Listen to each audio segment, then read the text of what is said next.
Go ahead and open up if you don't mind, please. Let's give Chad Chairman McHenry, great hand. I must tell you, I've enjoyed coming here for many years now. Could we have a little order, please? I hate to throw out Sandy for making a disorderly noise in the convention. It's been a great honor to come back, and you have some great officers. And the floor is yours now, Chairman Chad. Thank you. Appreciate it. All right. Let's take 20 seconds and filter everybody else in. Lynn, are you ready?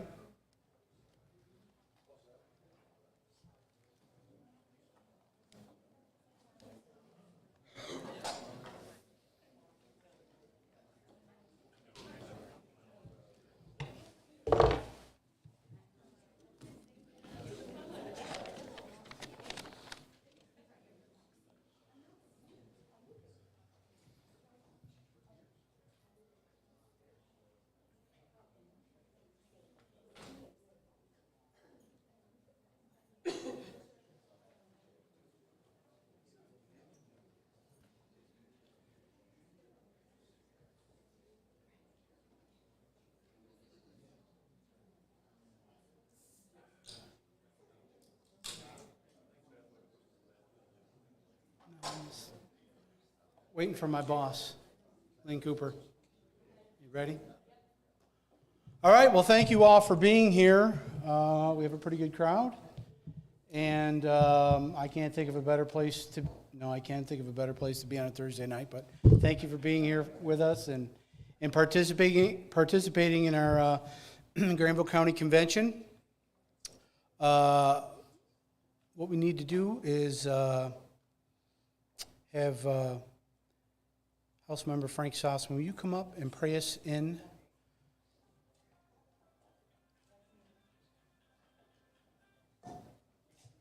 NC House Member District 7, Frank Sossman. 32. 32. Seven's over there. Matt, he's trying to steal your district. I wouldn't let him do it. Yeah. It is great to see you here. You're a nice-looking crowd. Uh-oh, I just looked over at Jimmy Barrier. Still a nice-looking crowd. Let me pray before I get in trouble. Lord, thank you for a great day, for energy and strength to serve you. Thank you for the opportunity to be gathered here tonight for the Granville County Republican Party Convention. I trust and pray that you'll give us a productive night, that we'll be able to leave here tonight energized to win elections and to get more good conservative Republicans in office. Give us favor as we go in and out among the people, and we'll thank you for all you do for us. In Jesus' name we pray, amen. Amen. All right. Tim, will you lead us in the pledge, please?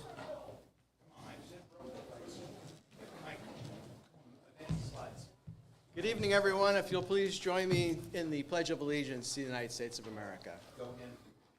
I pledge allegiance to the flag of the United States of America and to the republic for which it stands, one nation, under God, indivisible, with liberty and justice for all. Thank you.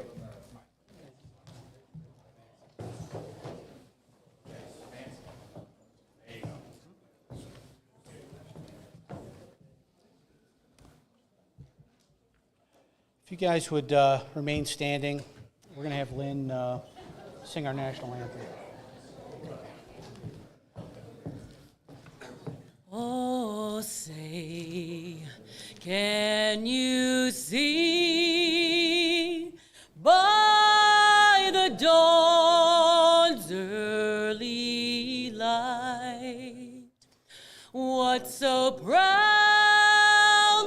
we hail at the twilight's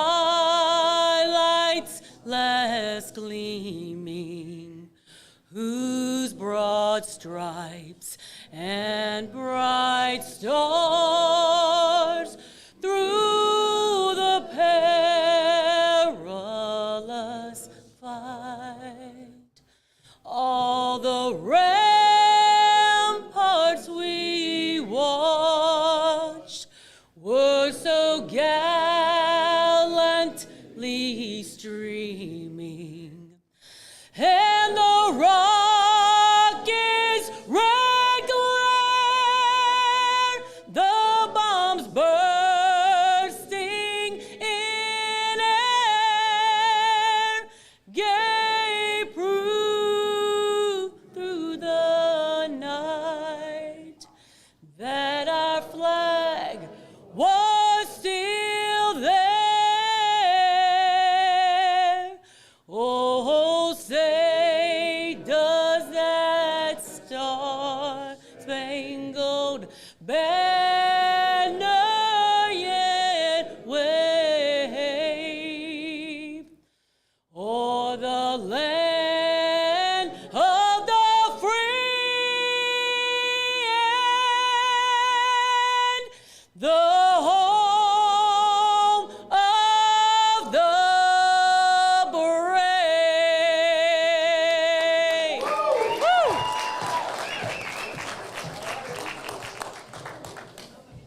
Thank you, Lynn Cooper.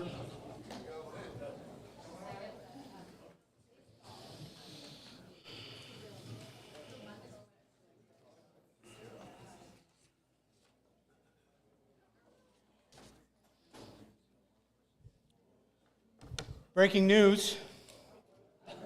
Oh, come on. A cement truck has collided with a prison transport on the highway. Motorists are being asked to be on the lookout for 8 hardened criminals.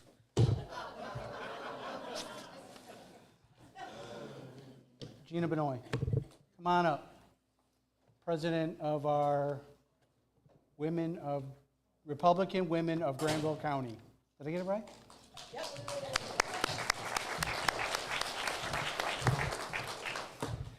Good evening. I'm Gina Benoit, and I'm a Republican woman. Before I registered to vote, my dad told me to study the values and the beliefs of the nation's earliest political leaders before I choose which party I'm going to join. That was in 1972. And yes, I voted for Nixon. And my father didn't speak to me for 2 months. He was a Democrat.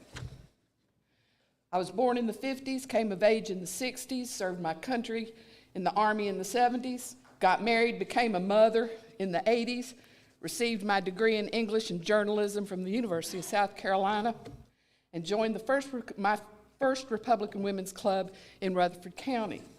I became a public servant to the state of North Carolina and then to Kentucky through the 80s, 90s, and 20s, and came back to North Carolina in 2012. A lot has changed, they tell me, since then. In the language and the vocabulary and the definitions, they're changing our nation irreparably. But is that true? As a Republican woman, I believe in America, our rights to freedom, representation in government. I believe in honesty, integrity, and the right to self-defense. And in my 68 years, I've had to defend myself a time or two. But the past is the past. That's granted us by our universal God and the assurance of our salvation through his Son, Jesus Christ. I don't live for my past. I have a past, but I live for now. I'm a Republican woman because I believe we stand for the future of our nation, our children, our grandchildren, and our great-grandchildren. I believe that American citizens are not divided by country of origin, race, or gender, or income, and I've lived in enough states and been in enough countries to know that that is not what binds us together. We are blessed to have so many citizens and different cultures in this country to interact with and learn from. We are divided by those who refuse to acknowledge that we are one nation under God. We have God-given laws and rights and boundaries that protect our ability to live free and worship safe from the tyranny of perversions of our faith and our government by these perverted groups. We are gifted with the right to self-determination, not government interference. We bow to no man or no woman. Last year in America, the Republican women across this nation volunteered over 4.6 million hours and made 3 million calls in just the second half of 2022 alone. That totaled an astounding 138,240,780 volunteer dollars. Ladies in this room, if you volunteered in last year's campaign for a Republican candidate on the ballot in Granville County for either the primary or the general election, will you please stand?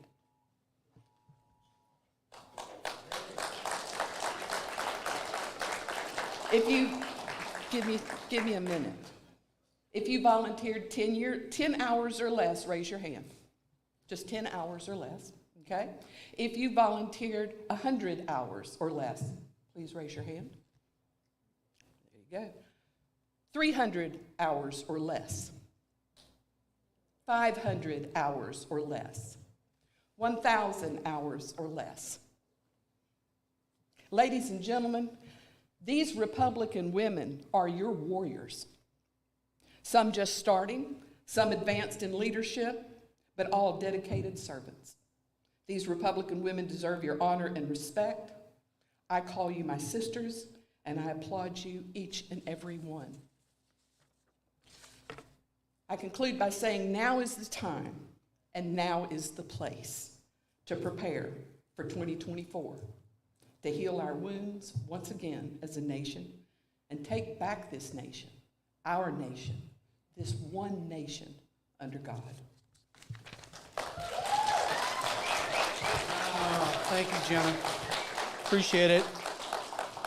Real quick, I want to, we have a couple guests. We have some friends from Orange County, some friends from Durham County. We have my counterpart from Franklin County, Ed Strickland, is here. My counterpart from Vance County, Barrier, right? Jimmy Barrier from Vance County. And we're going to hear from Jimmy here in a little bit later. Without these guys and bouncing ideas back and forth, Vance County would fail, Franklin County would fail, and certainly Granville County would fail. Danielle Hayes, where's one of our school board representatives? Danielle Hayes, come on up.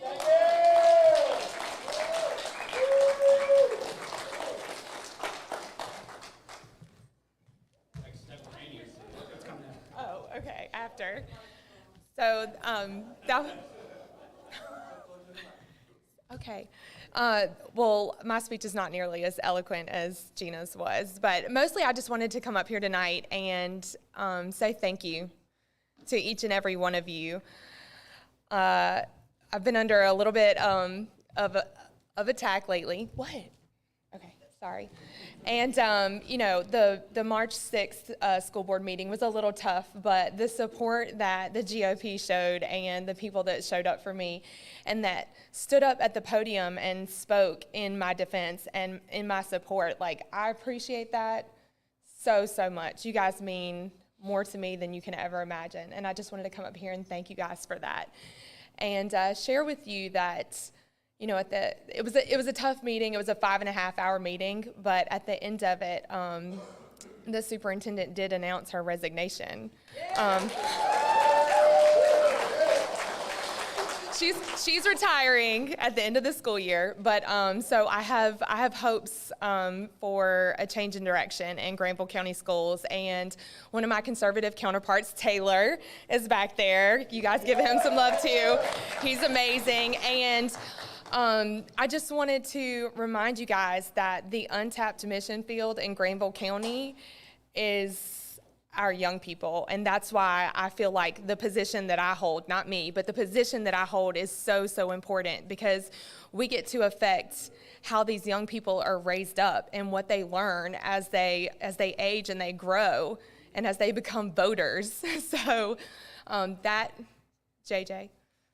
right there is a young man that just registered to vote today. So he will be eligible to vote in the 2024 election, and a lot of his friends. So we really, really need to work hard in the coming years to reach these kids and show them our conservative values and how important it is to get out there and vote. Thank you, guys.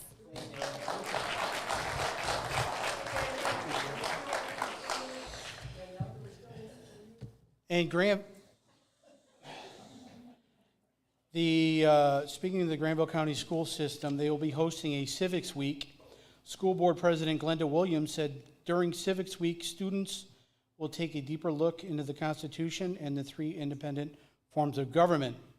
Williams went on to say, I think it's important for students to learn and understand our government, its functions, and most important, free and fair elections.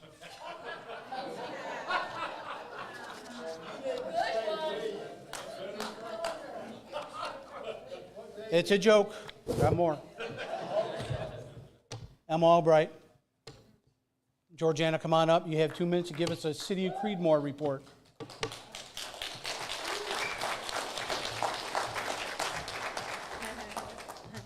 Good evening, everybody. I'm Emma Albright.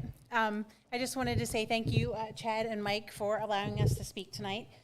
Just a few things about Creedmoor. I wanted to let you know that our Tar River Robertson Creek Preserve on 56 has been completed. I haven't been there yet, but if any of you are ready to go, give me a call and I'd love to go with you. There's some great parking out in front of it. If you can't find parking, come to my house. We'll walk together and go. Creedmoor Community Center. Anybody have memberships to Creedmoor Community Center? Yay. Do you like them? Yep. What do you do there? Yeah, what do you do?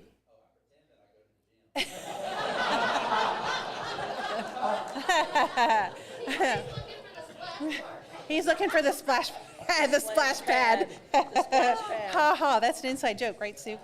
John is one of the volunteers at the... Oh, very good, very good. Well, it's an amazing place, and if you haven't been there, you should go. There is all kinds of community events. There is monthly events. There is weekly events. There's pickleball. I have learned to play pickleball with my 70-some-year-old parents, and they adore it. So if you would like to play, you should come and play. I would love to play with you. Chris Horgan is our director there, and he does amazing things. He always makes sure that the kids have something to do, the older folks have something to do. There's something for everybody. Let's see. There is... on Thursdays from 1 to 3, there is Veterans Hours. So if you are a veteran, please go and enjoy that time. You can enjoy the equipment. You can walk on the treadmills. You can do whatever you like. But it's veterans only. It's a great thing for us. What day is that? Thursdays from 1 to 3. Well, dang. You should take a day off and go. Let's see. There is a blood drive coming up on April 3rd. And if you can't give blood, I'll give blood for you because I'm going to attend. And the last thing I have on my list is senior games are tomorrow night, and they are still looking for volunteers. So if you are looking for something to do on a Friday night, please see Chris or see Georgiana and myself, and we will get you that information, and I'm sure that they would love to have you there to help. So, I'm old enough to be there. well, I could be too, but anyway, but thank you. So that's mine.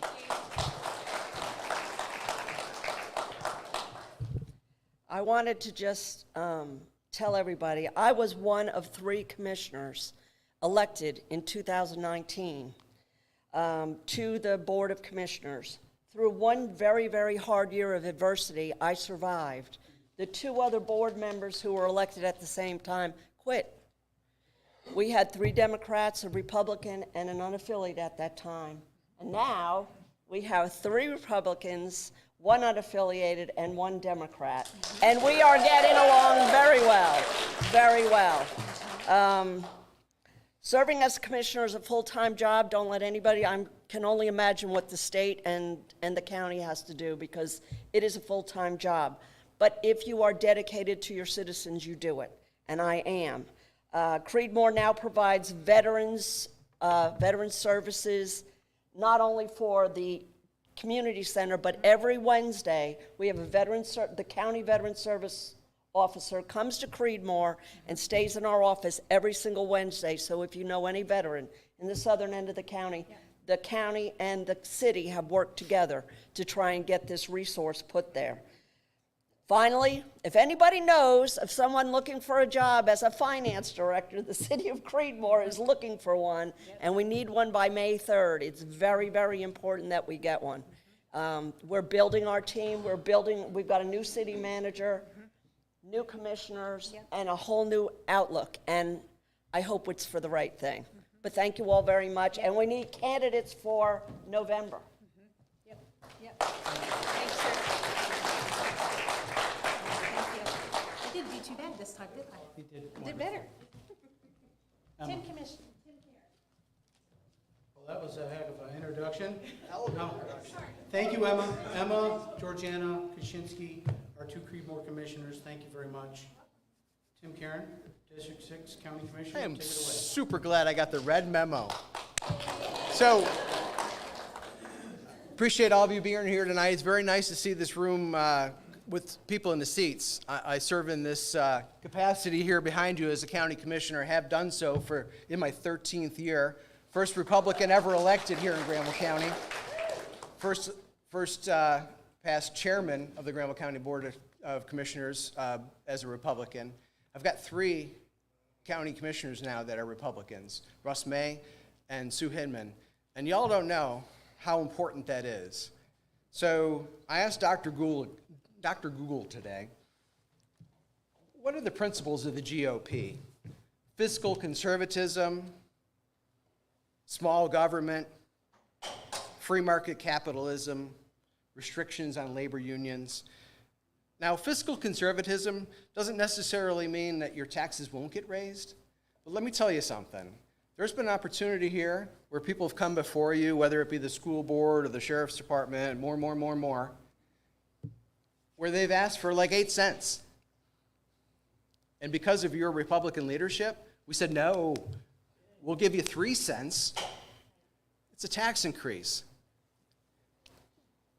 But the 3 times that we've raised taxes as a county, we raised taxes. I'm sorry about that. But there's this thing called, inflation. People want more money. We all deserve more money. If you really net it out, the loaf of bread's still the same price as it was back when, but we all just inflate the prices.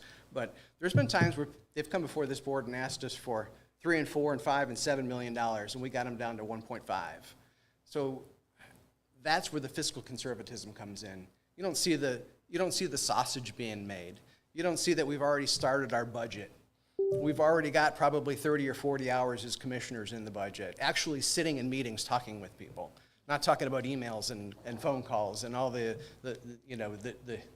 hither-dither, whatever, but fiscal conservatism. And I also asked Dr. Google about what it is to be a Democrat.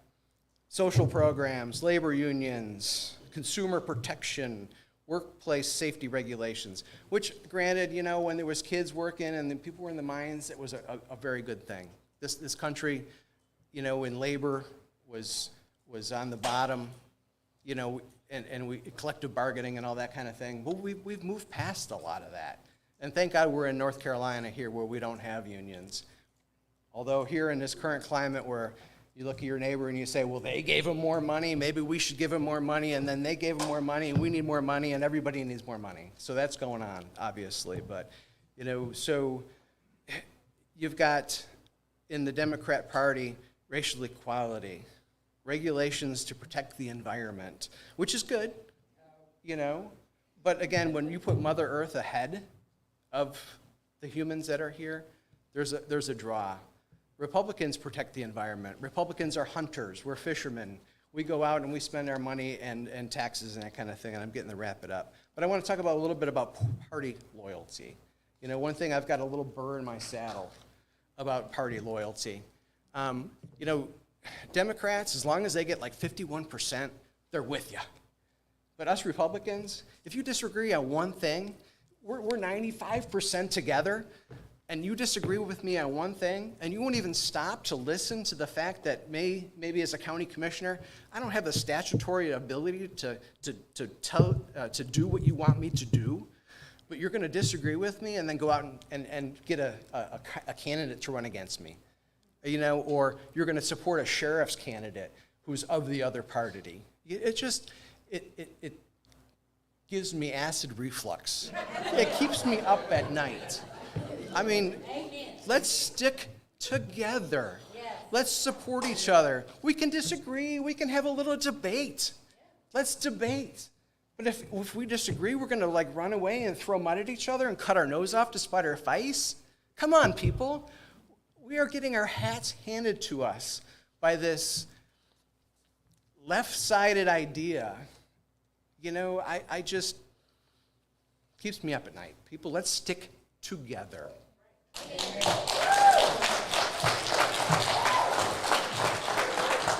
Thank you, Tim.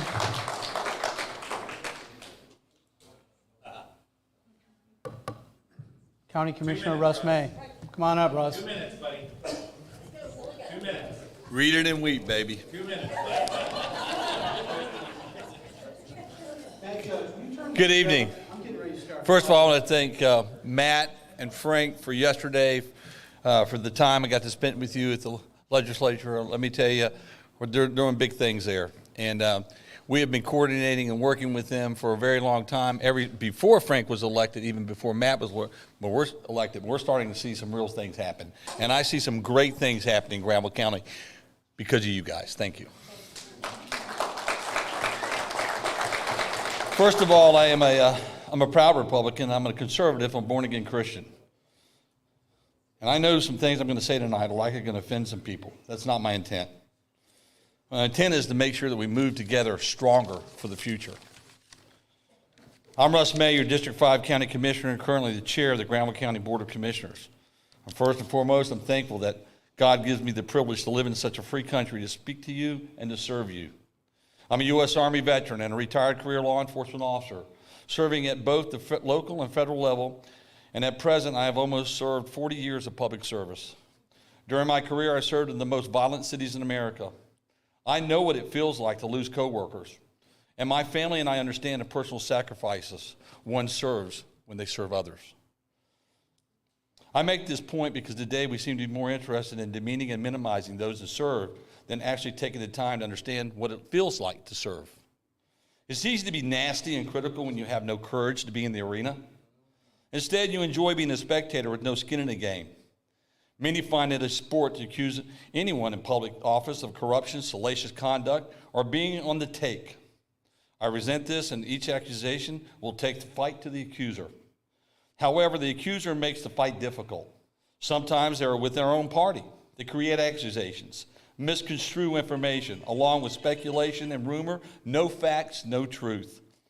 You simply disagree with your positions, therefore, I am corrupt. We must stop emboldening those who use these tactics as they seek to destroy good and decent candidates. Good and decent candidates or office holders. When there is fact, we must rid ourselves of those candidates and office holders who have violated our trust and hold them accountable. Unfortunately, we have made government and politics a religion. We have failed to place politics in the appropriate context. Let me make this clear. I serve one God. I do not worship a political party, and at times I have real differences with my party. My party does not define me as a person or an office holder. I am a Republican because it aligns with my conservative values, plain and simple. Today, our political discourse has reached a point where false accusations seem to be made without hesitation, without any evidence or fact, or simple to gain political advantage. The candidates or office holders is left with having to disprove the accuser, who is in cases elevated and praised for speaking the truth without any evidence. Candidates' lives are openly trashed on mere speculation. Shame on our party. Should we support any candidate who uses such tactics? During the last election cycle, our local GOP was ripped to the core because of toxic, unmerited, and unsupported information, solely to disrupt and dismantle a fragmented body. Shame on us for allowing this. I commend anyone who's willing to run for office. It's not easy to lay yourself open and allow the uninformed or devious the opportunity to pick you apart.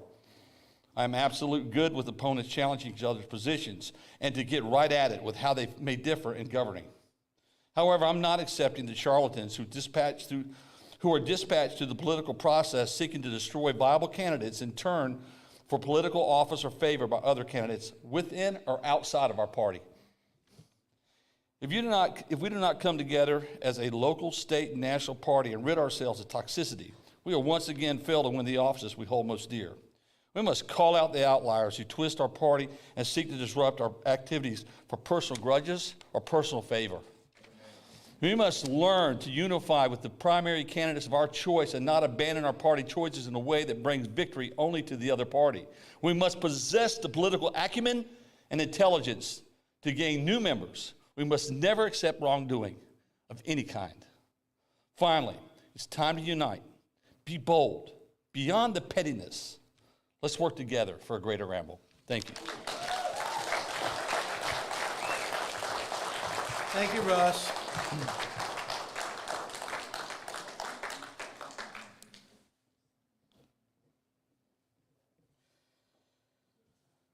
So my wife is threatened to leave me because of my obsession with acting like a news anchor. But I'll tell you more on this after the break. I see another friend here, Sloan Rackmuth, the president of the Education First Alliance. Thank you for coming. I do appreciate it, and I value your friendship and all you do for our kids. Thank you. Darren Eustace, come on up. Tell us what you're running for, who you are, and how we can help in 2 minutes. 2 minutes. 2 minutes. All right, you have my permission to start throwing things at me at 1:55. So I'm Darren Eustace, and I'm throwing out my usual speech. Oh, use the mic. Y'all can hear me, right? It's so the people online can hear you. Okay, fine, I'll use the mic. Is this better? All right. Well, I'm going to throw out my usual speech, and because I would like to say thank you to Granville County. First of all, thank you for that incredible spread you have out there. It's awesome. Thank you to the Republican women for that incredible spread. Thank you for standing up for accountability at the national level. I follow you guys on Twitter. I know how active you were in the recent RNC chair election, and I just want to say thank you. Accountability doesn't start at the top. It starts with local parties like this demanding more. And we didn't quite get it this last election, but we made a lot of waves, and it's because of folks like you all. So thank you for that. And also, I know that you guys weighed in, at least on Twitter, in support of the Wake GOP and our efforts to finally end the worst, most brutal gerrymander in North Carolina, which is the Wake County Commission districts, which the Democrats are able to dominate because it's county-wide in Wake County. You guys didn't have to take a stand on that. You did. Thank you so much. Us Republican counties, we have to stick together. So in the 30 seconds I have left after all that, I just want to say I'm Darren Eustace. I'm running for Secretary of State because I believe more can be done with that office. I think Elaine Marshall has become complacent. I think we can do more in that office to help entrepreneurs, to help small business owners realize their dreams. I also believe very strongly that that office has a platform and a megaphone, and I intend to use it. And one of the big things I'm going to use it for is I'm going to stand up to woke corporatism coming to North Carolina. There is no excuse that any one of our friends or neighbors should have to risk their job in order to go to some nonsense DEI in which they're taught that America is a racist country. I will stand up to that because it's wrong, it's anti-American, and it's evil. Thank you very much. I'm Darren Eustace. I'm taking a stand for Secretary of State, and have a great evening. If you didn't know, Darren, for a short time, was the chairman of the Wake GOP, right, Darren? Two-term. Thank you. No, one term. One term. Well, see, half a term. I got married halfway through. She made me quit. Okay. You made the right choice. 60 hours a week, and I lost money doing it.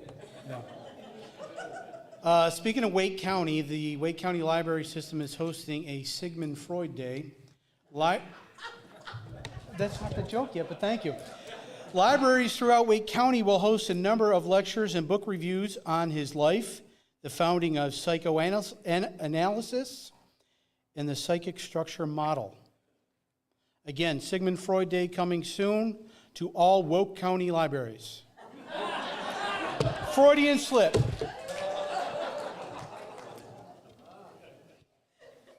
Yeah, things that make you go, Matt Judge, NCGOP, come on down.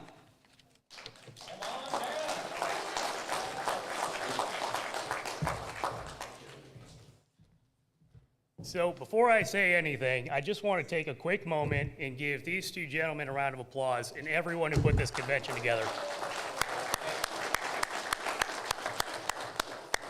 With that, folks, first and foremost, I want to say that Chairman Watley sends his regrets for not being able to be here this evening. He had 2 other engagements and commitments that he had to honor. But with that being said, me being here tonight means you'll get out of here much quicker.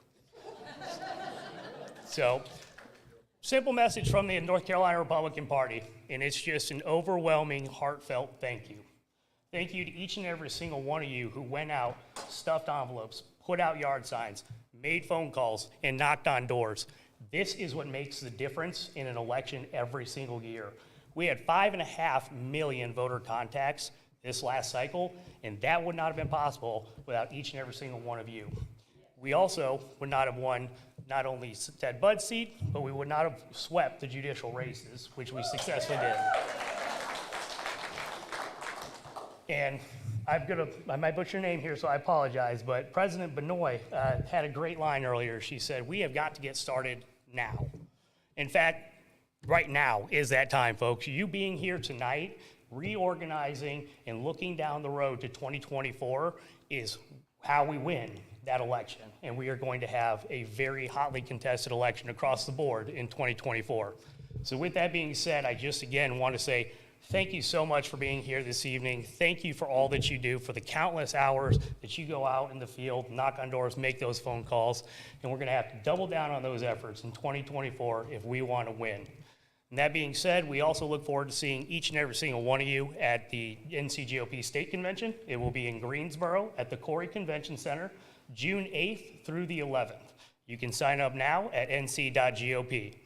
That also being said, we are doing something fun tonight. I want to make sure everybody in here has gotten one of the voting slips. Has everybody in here gotten a card with a number for you to be able to participate? If you haven't gotten a card, please hold your hand up. Mr. Josh Bailey will come around and will give you a slip for you to be able to cast your ballot in a straw poll that we're doing this evening for the 2024 presidential nominee. So make sure you keep your hands up until you get a card from Josh. All you gotta do is scan the QR code with your phone and then log in with the credentials on that. Should take you less than a minute. Matt, will we get the results tonight? Yes, sir. And if there's anything at all that y'all need, yes, sir. Oh, you just raised it. My apologies. I thought you had a question. Yes, we will have the results for you tonight. So, yes, ma'am? When is that the date of the state convention again? That's going to be June 8th through the 11th. Yes, ma'am. Thank you so much, Matt. Absolutely. Well, with that, I'm well over my 2 minutes, but I want to say thank you all for being here again tonight. Thank you for everything you did. And if you need anything at all from us, please don't hesitate to call the office in Raleigh. Always happy to help. You heard him. Oh, yeah. Thank you, Matt.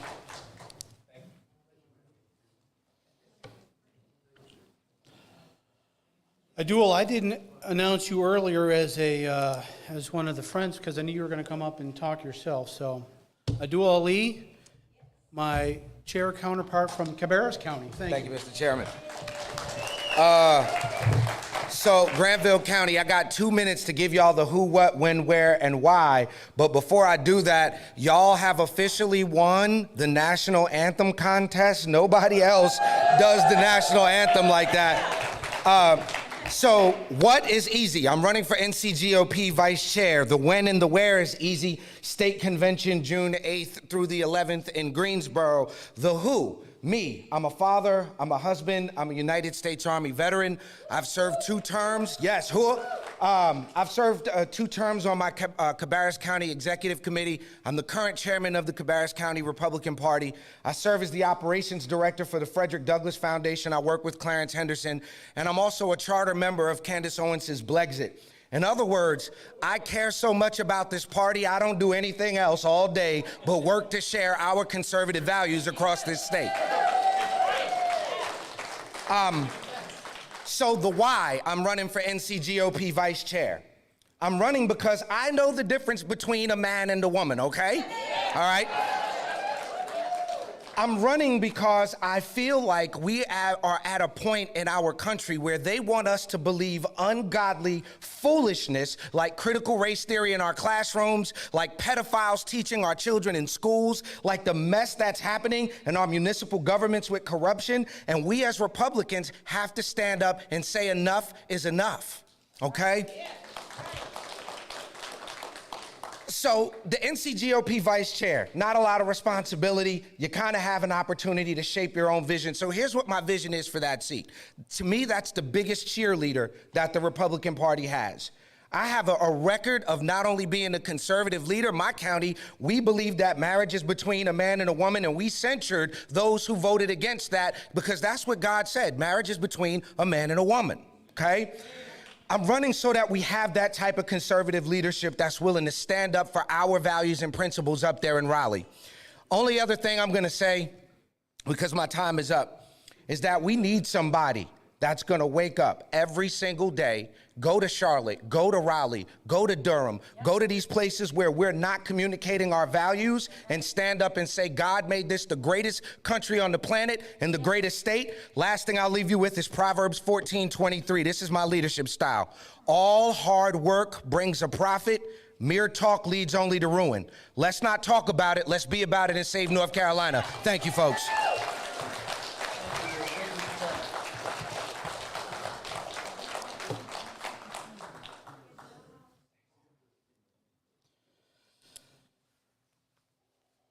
Christine is not here.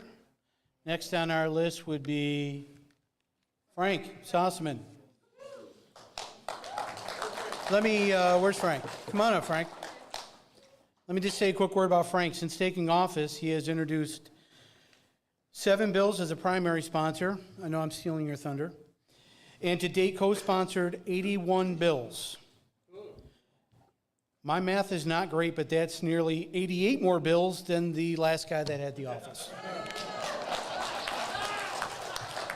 Thank you.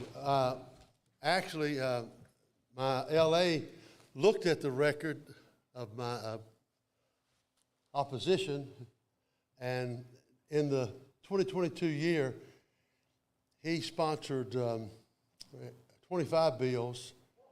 And I've only been in office about 3 months, so there's a lot of difference. And let me just give you a few other tidbits of information. I've attended 153 meetings in Raleigh. I'm about met out. 31 meetings and functions in the district. Constituent issues that required contacting an agency to resolve them were 48, and issues from constituents that did not require an agency, 279. It is amazing the volume of constituent issues that our office has received, and any layer of this job is full-time. If a representative does what they should do just in the district alone, that's full-time. Because you're talking about meetings and functions and personal contacts and governmental meetings and attending various churches, kissing babies and hugging women and, you know, and I think I told you before, on the campaign, I got it confused a couple times and I got slapped. Because I kissed the woman and hugged the baby. Anyway, so just the district responsibility is full time. And then lobbyist appointments. Matt can tell you about that. I mean, it's just nonstop. That can be full time. Attending receptions and breakfasts and dinners and banquets and meetings from various organizations and associations is full time. Then meetings in Raleigh, committee meetings, caucus meetings. We have a variety of caucuses. And then you work on bills. You know, I keep on, I'm afraid to get on the scale to see what kind of difference my weight is. And now when I do it, I take everything out of my pocket. I take my shoes off. I get my hair cut before I weigh, all that kind of stuff. And it's still more than it ought to be. So, but anyway, I have been working extremely hard and trying to work smart to represent you. And so you'll be proud of your representative. As a pastor, I always wanted to make my people proud that I was their pastor. They never had to bow their head and say, yes, Frank's awesome. And, you know, Jimmy, if you didn't raise your hand to get permission to speak. Out of order. Mike, Chad, y'all keep order. but I'm certainly proud and honored to serve District 32, and I appreciate your support of me, and I will do my best to make you proud. Now, I won't do everything you want me to do, and I won't even do everything that I want to do. That's the truth, because a lot of times you have to reach compromise. So I've tried to do what I can do to represent you well, and I appreciate everything. Together, we can do more. We got to work together. Yeah, clap so I'll leave. Hey. Thank you all. Thank you, Frank.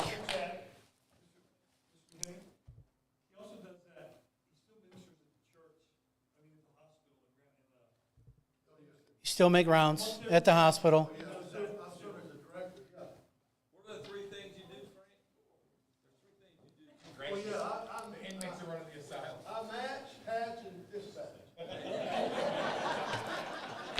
I thought I saw Dale Falwell walking around out back. I did. Well, this is something he may want to hear. Tonight's convention is sponsored by My Pillow 2.0. Same patented fill with the new cooling technology thread makes for the best night's sleep. Also, our convention is being sponsored by Blue Cross and Blue Shield of North Carolina, where our motto is, we do more than provide health care for North Carolina.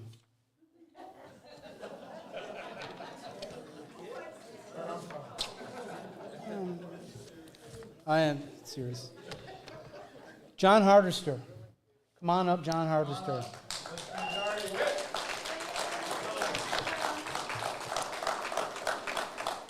Real quick, John Hardister is a majority whip.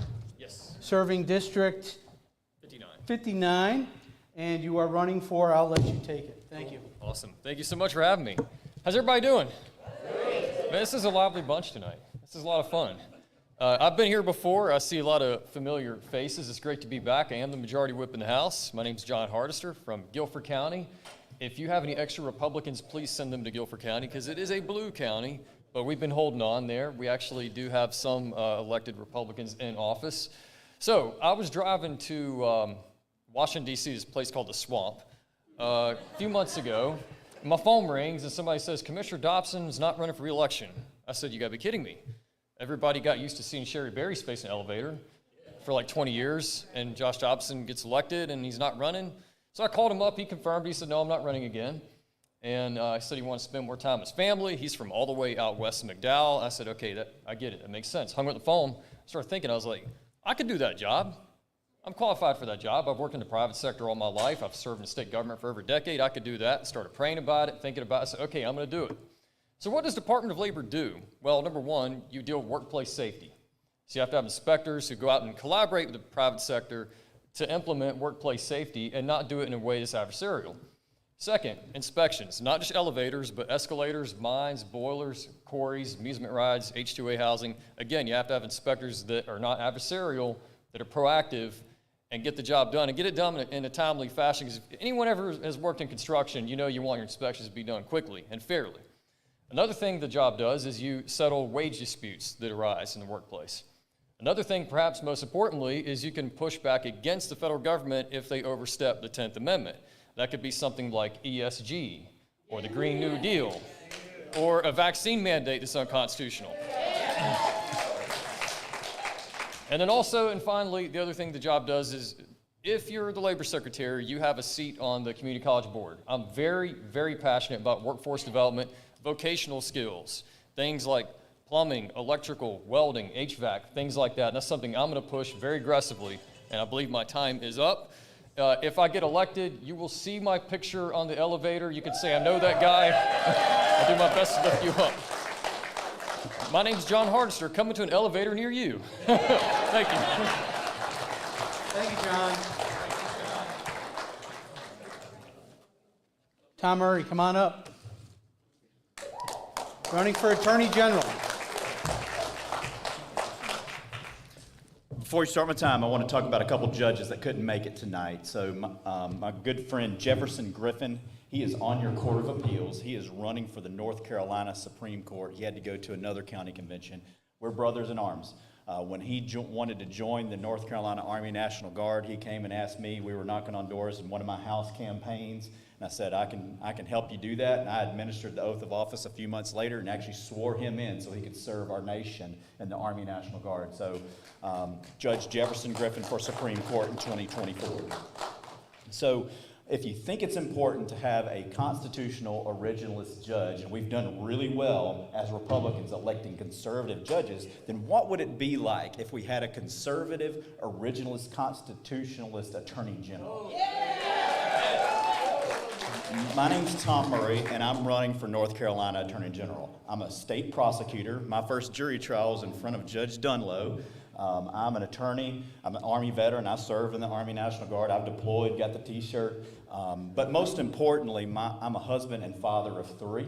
And if you want to know what kind of kids I'm raising, both my teenage daughters work for Chick-fil-A. Okay. It's right. They'll look you in the eye and say, my pleasure. But my dad was a Baptist preacher.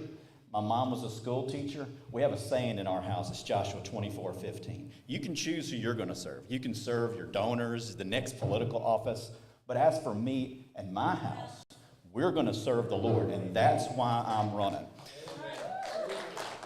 But as a state prosecutor, I do drug prosecution. I went to pharmacy school before I went to law school, so I do a lot of drug prosecution. But every crime's a drug crime. When somebody breaks into a house or violence breaks out, usually drugs are at the center of that. So when I announced I was running, I said we need to get after this fentanyl problem because of the open border policies coming out of Washington. Every state's a border state. Every crime's a drug crime. And we need to get after it. So our Attorney General said, I want to form a statewide drug task force unit, copying what I just said and when I was announced. So like if our Attorney General is willing to do his job, defend voter ID, okay? When I was in the legislature, John was in his first term, I was in my second term. I sponsored the first voter ID bill in this state. Obama sued us, and Eric Holder subpoenaed my legislative email. Okay, so I'm battle tested when it comes to election integrity. When I'm your Attorney General, I'm going to defend life, and we're going to stop felons from voting, and we're going to implement voter ID.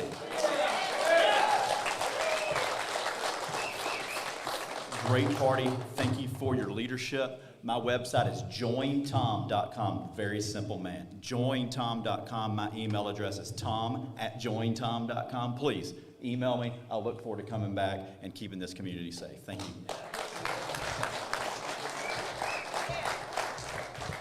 Vance County Chairman Jimmy Barrier, come on up and introduce our next speaker.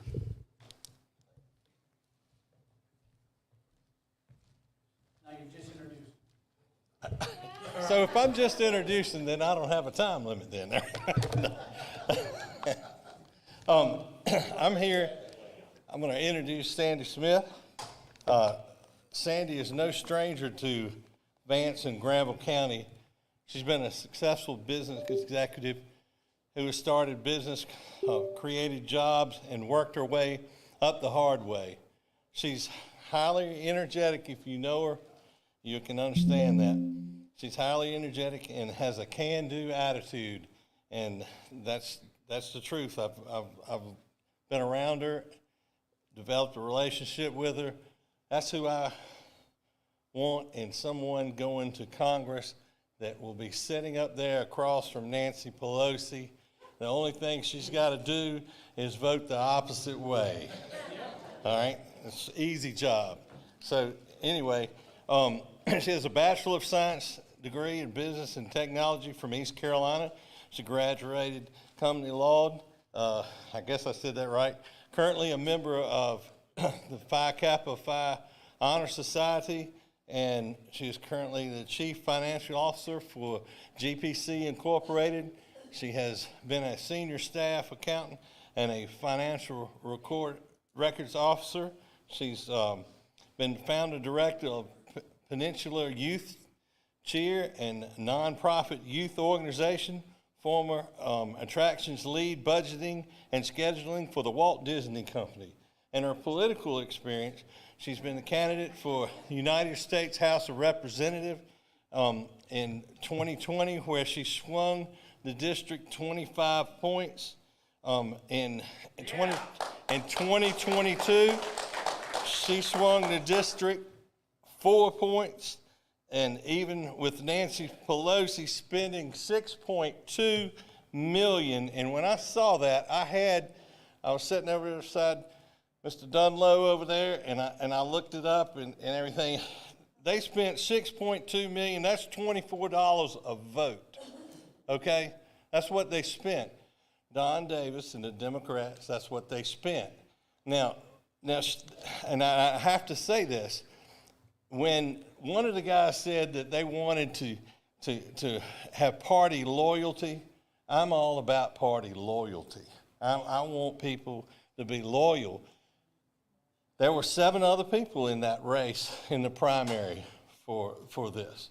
And there's going to be more in this race. It may be 5, 6, I don't know. But when it's all said and done and you come to Vance County, whoever shakes out of that bag is our candidate, okay? And that's what it should be here. It should be all over the whole state. Whoever shakes out, that's the lesser of the evils if you want to look at it that way, okay? Don Davis is already running. He's already. So I just want to say, Sandy Smith, come on up here. Tell them who you are, what you do. Thank you. Thank you so much.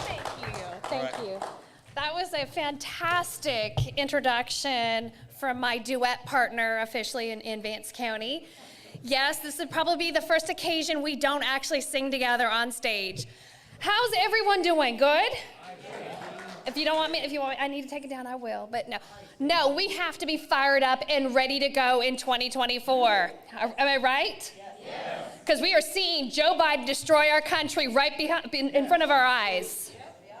Let me be crystal clear right now. We didn't have the 2022 year that we thought we were going to have, but I'll tell you, we had some huge victories. We took back our North Carolina Supreme Court. That is fantastic. Because you know what? If it wasn't for those Democrat rogue judges that forced us to run in these unconstitutional maps, I would be your sitting congresswoman right now today. So, we're going to have new maps. We don't know if Granville's going to be in the district, but I'll tell you what, I'm hoping it is, because I love my folks out here in Granville. You are my people. But I'll tell you this, if they don't happen to put Granville in the county, I'm still fighting for you, and I need you to stand up and fight for me as well. You know, I wasn't going to tell anybody I was going to run yet until they did the redistricting, but I got a call a week and a half ago from D.C., from a gentleman named Congressman Bob Good of the Freedom Caucus. Good man. Actually, I think our district kind of touches part of his district a little bit. He's in Virginia. He said, Sandy, you are the strongest candidate in North Carolina that is running in the 1st district. You know your district better than anywhere. You knew this whole geographic region. He said, You made history by swinging the district 25 points in 2020. You overperformed in 2022, even being outspent with $6 million by the Democrats. He said, you are the one that we want here in Washington, fighting with us to stand up against Nancy Pelosi and Hakeem Jeffries, who is an absolute radical that is looking to target our children and sexualize them. It's disgusting what they're wanting to put on our children today. We definitely have to stand up and fight for our Second Amendment. Right now, if you have a pistol brace, an arm brace, you are in violation and now a criminal, according to the Democrats. We need to be standing up and protecting our Second Amendment right, because it's the only thing, and I say the only thing that is keeping us from full-blown socialism. Now, I don't think anyone here is confused. I can see it very clearly, but I'll just say, just in case, there is only two genders. And it's decided at conception by our Creator. And I stand up and will be 100% unapologetically pro-life. We need people that are going to stand up and protect families, protect the family values. And I'll tell you what, on my way here, I saw another state has just passed legislation protecting children from being mutilated and being and drugged and permanently castrated. We need to pass legislation here in North Carolina that protects our children. And if we can't get it done in North Carolina, I'm going to go to Washington, and we're going to make sure we fight to protect our kids. Now, as you know, just like anything, you have to have money to run a campaign. You got to have a budget, just like Washington. And Washington has not passed a budget since the mid-90s. We need to get back and pass a budget and start working in our means. We have this out-of-control spending, and it's got to stop. Right now, the radical Democrats, Joe Biden, they're bankrupting our country and sending billions overseas to wars that we really have no business even being a part of. Amen, amen. The war that we should be a part of is the war on our southern border that is coming across and killing our communities here with drugs. We need to get down there and build that wall and stop the influx of the invasion of the folks that are not supposed to be here. So I'm just a little hot and a little fired up and ready to go. But honestly, I love you guys. I'm doing this because I want to serve our country, and I want to make a better future for our children and our grandchildren. Want to take care of our veterans. There's absolutely no reason that our veterans should have to ask permission to seek care. They should be able to seek care anywhere they want. And our military should not be forced to take an experimental vaccine. Thank God they just reversed that. Thank God. So I need your help. I was just out in Pasquotank County. I'll tell you, I passed a sheet around. They are fired up, and I think Granville is even more fired up than Pasquotank, if I can say that.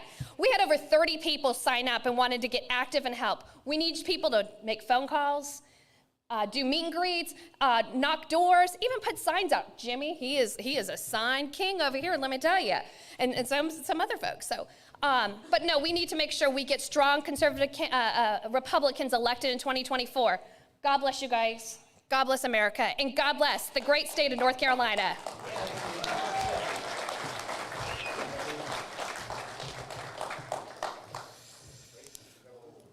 Okay, this just in, Blue Cross Blue Shield North Carolina is no longer sponsoring our convention, and it's now in Aetna.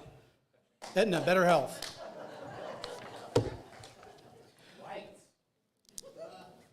Let me just say, before I introduce Mark Walker, typically on C-SPAN you don't get any audio on the House floor, and we all know what happened after the vote after vote after vote for McCarthy. Granville County got a hold of the audio, and this is what actually went down that night. Here it is.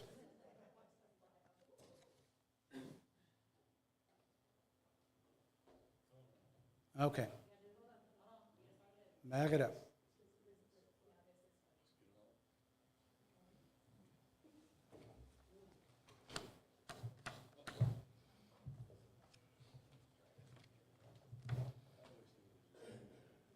This just in, as I reported at our last meeting, State Auditor Beth Wood would no longer be the Grand Marshal of the State Fair Demolition Derby. However, Beth Wood's office did say she still will be a celebrity judge at this year's North Carolina Wine Festival.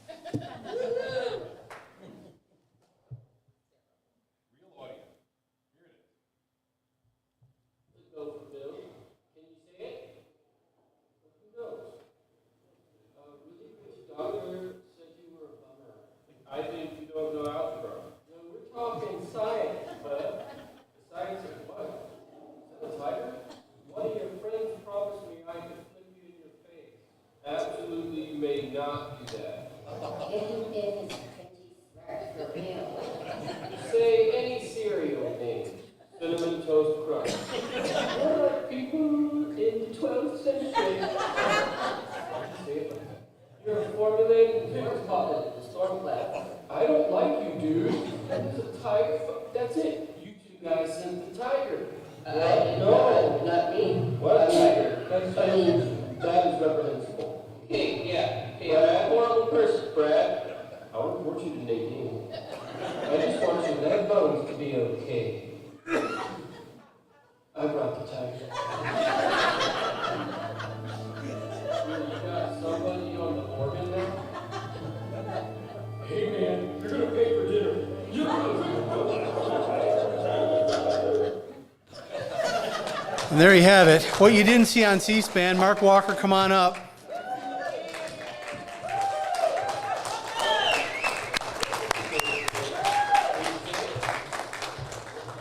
I just want to, real quick, thank Mark Walker. You've been a great friend to Granville County, a mentor to both me and Mike, and set us straight when we veered a little bit off the path that we should have stayed on. And I really appreciate it, and I'm glad you're here. Thank you. Good to be here. Yes, thank you. Yes.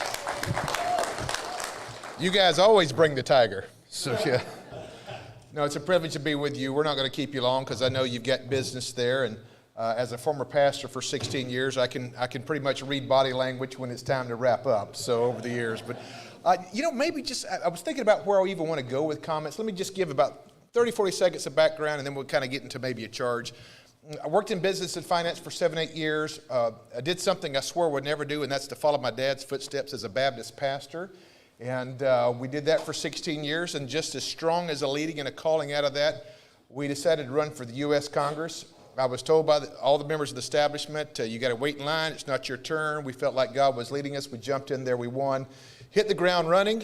In fact, in our first year, we became the only congressman in U.S. history to win the chairmanship of the largest caucus in all of Congress, 160 members Republican Study Committee, formerly chaired by Jim Jordan and Mike Pence. Somebody asked me, said, now, Mark, how did you hit the ground running so quickly? Now, what Pastor Frank knows and what some other people know, if you can survive a Baptist or a church business meeting, you can about work anywhere. So maybe even with Nancy, well, I won't go that far. But one of the things that we were proud of, very, very proud of, we're the last member in the U.S. House to get a balanced budget amendment action to the floor. One of the guys in the video just recently took credit for that in one of the speeches the other night, but actually had to work around him a little bit to get that done. Nevertheless, we have enjoyed serving. We served 6 years.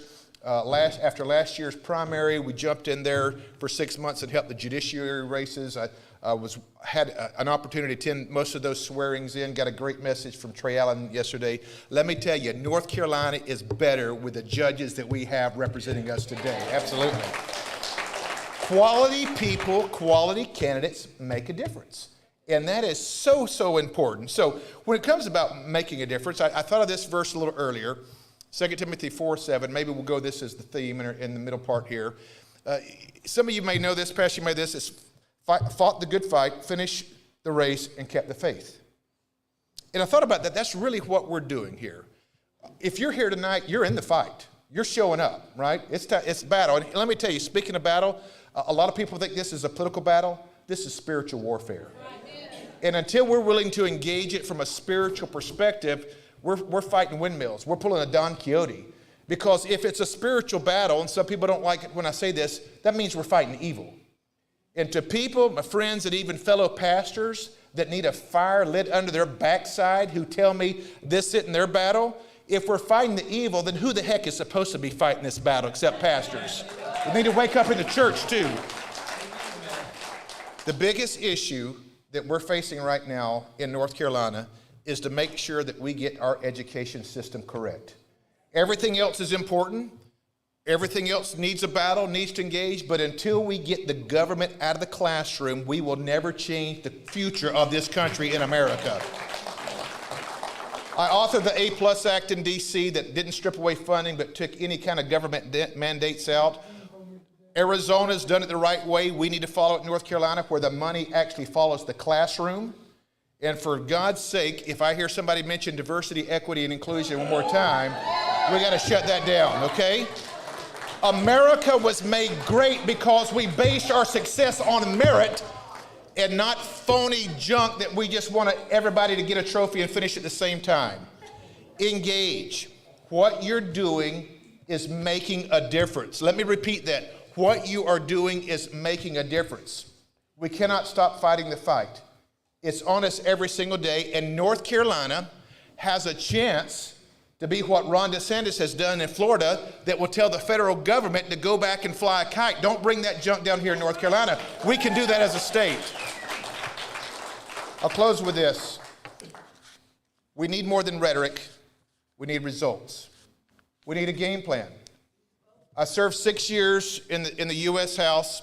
The Democrats every day are plotting, scheming, and planning to implement. We cannot chase the shiny objects. We need to beat them not quit playing checkers. We need to start playing chess and intellectually beat them at their own game because they never rest. And you know what that means? When Republicans in this state only have 30% of the registration, that means we need to find ways to take our message to new places. I'm blessed to be the only Republican in North Carolina that won the United Negro College President's Award. I'm also happy that I'm the only Republican that's given the commencement address at HBCU. At the same time, I'm the highest rated conservative to ever serve in the top 4 leadership positions in the U.S. House. It can be done. Because here's the question. If we don't take our message to these communities, then who is? Not going to get in their education, not going to get it in politics, and sadly, they're not even getting it in their churches. But the fact that we believe in Judeo-Christian principles, the fact that we stand for the ideology of individualism, conservative values and conservative principles, I am compelling you to engage to do something that maybe we hadn't thought of in the past, and that's to get this message out. It is a war, I get that, but we cannot rest on our laurels. We can't simply be content with preaching to the choir. Look, this is great. We need to have more of this, but we've got to do more than make the argument. We've got to get out and make a difference. It can be done. I'll close with this. One of the great things that I enjoy doing, just last month, I was invited by North Carolina A&T, the largest black college university in the country, to come in and teach an entrepreneurial class. You know what I taught them? I taught them about Psalms 139. The Bible says you're fearfully and wonderfully made. Don't let a government put a ceiling on the potential that God created you to have. Don't see yourself as a victim because when you do, you don't see anything else. You get out there and you pursue your God-given talents. I believe that's the message for all North Carolinians. Granville County, you're out punching your weight. Mike, Chad, let me tell you, if every GOP county ran it the way Granville County, this state would elect all Republicans. God bless you. Thanks for letting me come out. Appreciate that.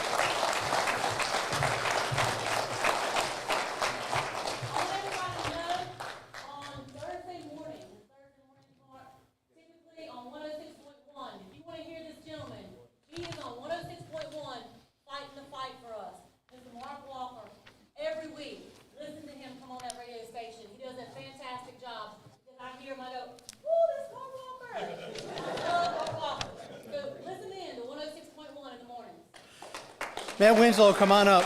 Where's Matt Winslow? Real quick, while Matt's coming up, we have the straw poll results.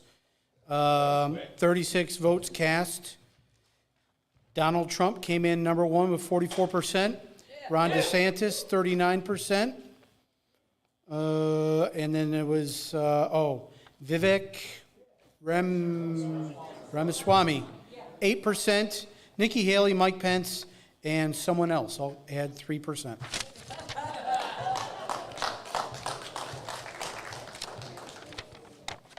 Are these the used jokes, or you got new ones for me?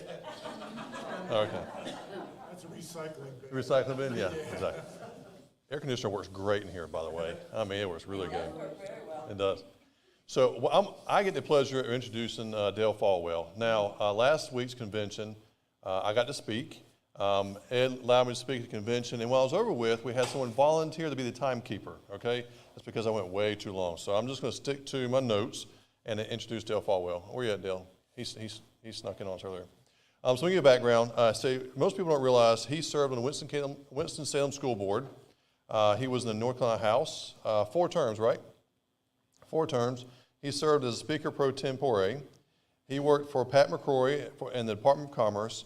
One of the things that he did when he was working for Pat, for the governor, is he fixed a $2.5 billion unemployment bill to the federal government.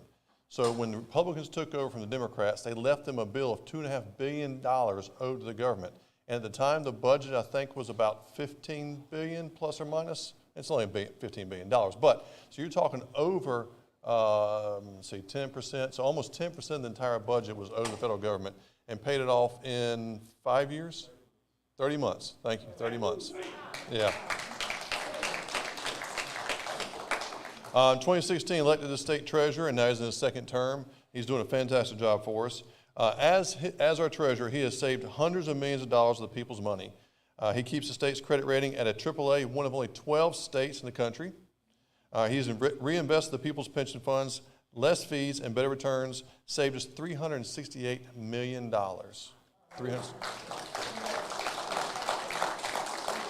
As the treasurer, he's maintained the premiums of the state health plan without increasing co-pays or deductibles, which is always fantastic. I do want to say, I'm trying to think about how can I explain our treasurer without getting into too much detail. I want to give some accolades, how well he does. He really is doing a very good job taking care of the people's purse.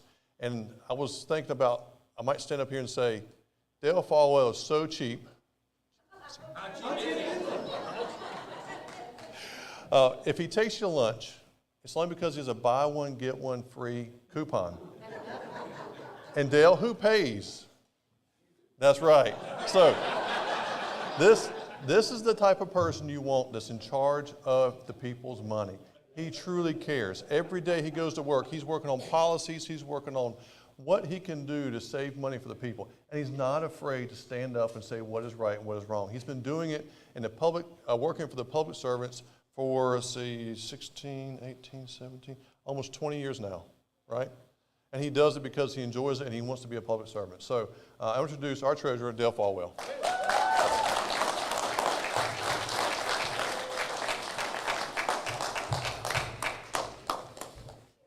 Good afternoon. How's everybody? Good. I appreciate the opportunity to be here tonight, and I've been looking forward to this event for a long time, and I'm grateful to be invited. Some of the other speakers have talked about the importance of Granville County and punching above its weight, and I just want to tell you that what you did not hear in that introduction is that I'm the first Republican treasurer in 141 years. And Virginia, I think I'm the first Republican treasurer ever reelected in the whole history of our state. And my point of saying that to you is that when the 5 big counties reported in 2016, after I was outspent 5-1, I was 250,000 votes behind. And when all the votes were counted, I was 283,000 votes ahead and got more votes than Secretary Clinton or President Trump that year. And my point of saying that to you is but for the people in this room and the choices that you make to get involved, I wouldn't be standing here as the keeper of your public purse. So my reason for wanting to come here tonight is to give you all a round of applause. Thank you very much. Very quickly, my remarks tonight are going to be a little bit like a country music song. So I'm going to build you up and then burn you down, then I'm going to try to build you back up at the end. So let's talk about the good news.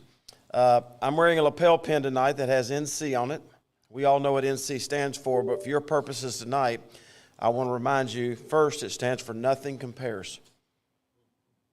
I wouldn't trade places with any other state treasurer in the United States based on some things I'm getting ready to tell you. Over the next few minutes, I could get emotional. There are things happening that are worth getting emotional about.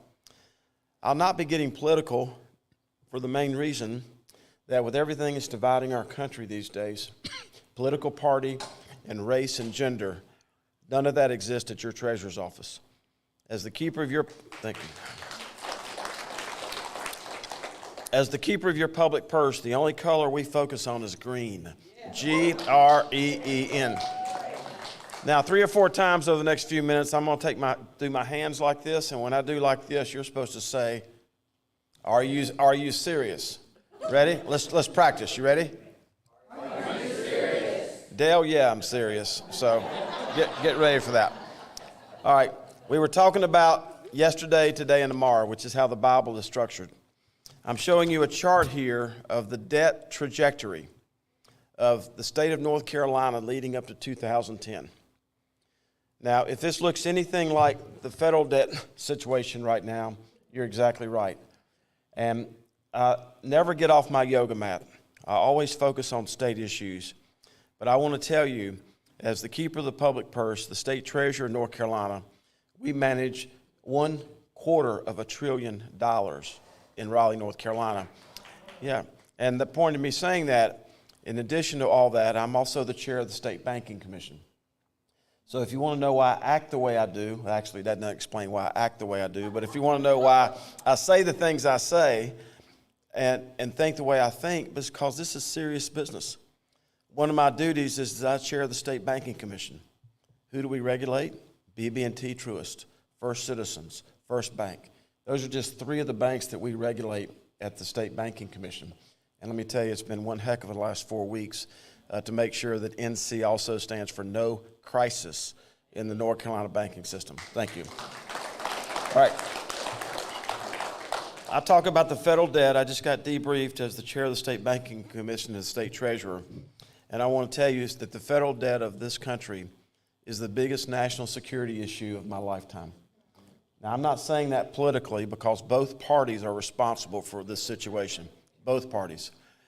I'm not saying it emotionally, I'm saying it mathematically.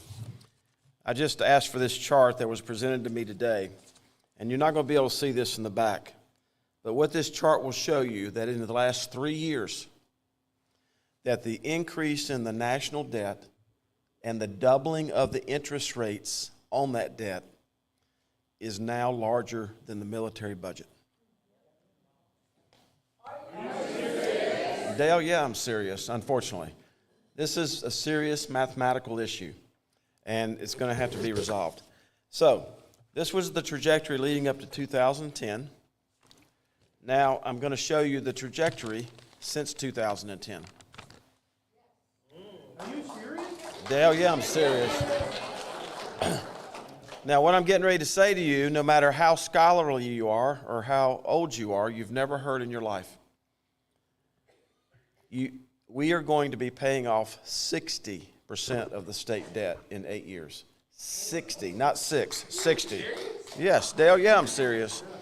Now, that's a thanks to the employers, the taxpayers in this room, but also the General Assembly, both present and past, who has had the discipline to live within its means, balance their budget, create surpluses, and give me the tools that I needed in 2013 to pay off $2.7 billion of unemployment debt and build a $1 billion surplus.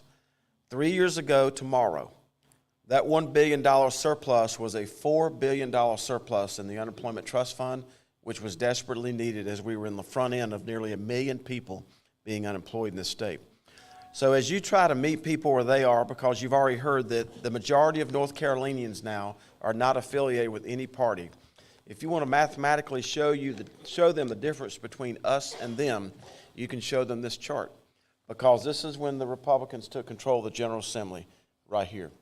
So a 60% reduction in the state debt means that, as you heard last year, we got designated #1 in the country for business outlook and business activity.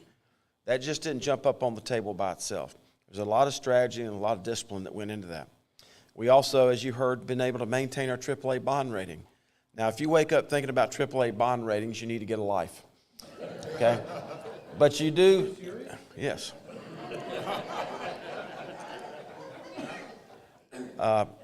Who thinks that with the jokes that we've heard tonight that he needs to get a life? Raise your hand. Dale, yeah, I'm serious. All right. So anyway, designated number one in the country. The reason is that businesses who are thinking about expanding and relocating love coming to a state where the General Assembly is now the first state to eliminate the corporate income tax over the next 3 years, right? And where the state debt is falling 60%. See, all business wants is certainty. And when they know they're coming to a state where they're not going to be paying off someone else's debt that was created before they got here, it's a very great thing. Secondly, I want to tell you that some of you remember 3 years ago, I sounded the bell as far as the North Carolina Department of Transportation basically writing checks that it couldn't cash. And I don't speak for any of the legislators here, but nobody believed me. The governor obviously didn't believe me. The DOT secretary didn't believe me. And really, the people in the General Assembly didn't believe me, even physical staff. And I know I'm a garbage collector and a motorcycle mechanic. That was my background. But I know how to count money, and I know when people are writing checks that won't clear because I'm the state treasurer. Ultimately found out that not only had your Department of Transportation overspent their budget by $2 billion in 1 year, but they had taken $1 billion out of your highway trust fund. And the law says that you cannot take money out of your highway trust fund without the signature of the state treasurer. Are you serious? Yes, they did that. So the good news on this is that 7 weeks ago on a stage at the Raleigh Convention Center, I, along with the Secretary of Transportation, we tore up the IOU. And the Secretary of Transportation, we put them on a 5-year schedule to replenish your highway trust fund, and they did that in half the scheduled time. They deserve a round of applause. Now, the governor was not very happy with me, but ultimately, Dale, yeah, I'm serious. I think sometimes he says the Dale you say. I can read lips. But he ultimately fired the Secretary of Transportation because the taxpayers, the road users, and the people who do work for DOT, whether it's guardrails or people who they deserve to be paid. And then ultimately I asked him to fire the Chief Operating Officer, which happened. But finally it was the Chief Financial Officer, and we were in Senator Harry Brown's conference room with a lot of high-powered legislators. And all of them were getting calls about road contractors not being paid. So all the finance people from the DOT were sitting there, and I asked them a simple question. Has the DOT issued any 1099s? Now, you're all getting 1099s in the mail, right? It's something you get when you earn interest on something. So the Chief Financial Officer said, why would you ask that question? I said, because I wanted the damn answer. That's why I ask questions, right, Representative? And they said, what do you mean 1099s? I said, you issue a 1099 when you're having to pay interest to somebody because you're not paying them. And the person said, yes, we've been issuing some 1099s. I said, then how can you tell all these legislators that you're paying everybody within 60 days, and we're all hearing from these road vendors who hadn't been paid 9 months? And now you're saying you're issuing 1099s. So they admitted to issuing 1099s, so finally I came back around. I said, now I started my college career at Winston-Salem State and ultimately UNCG. I just want to ask you one final question. What is your definition of a payable?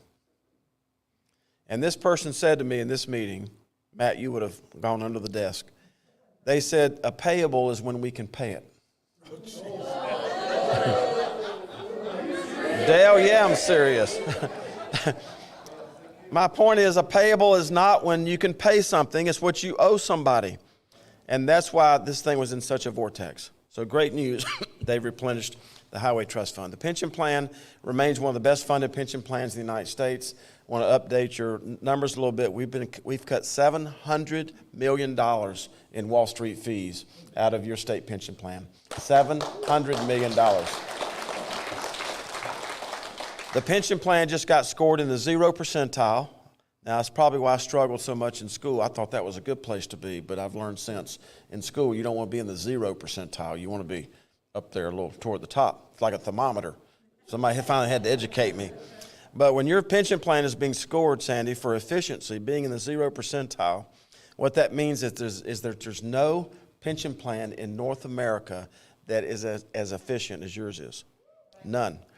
And the reason I say that is for all the people in this room who teach, protect, and otherwise serve, and taxpayers like them, any dollar that's inefficiently given to Wall Street is a dollar that doesn't have to be asked for by the General Assembly or the employee, or cannot be paid out in a benefit. So we've been able to cut about $700 million in Wall Street fees out of the state pension plan, and it remains one of the best funded. So I'm going to burn you down a little bit and talk to you about some issues we've been tackling. You've heard me take on the governor for the last 4 years regarding the Council of State. The governor shut this economy down with a snap of a finger.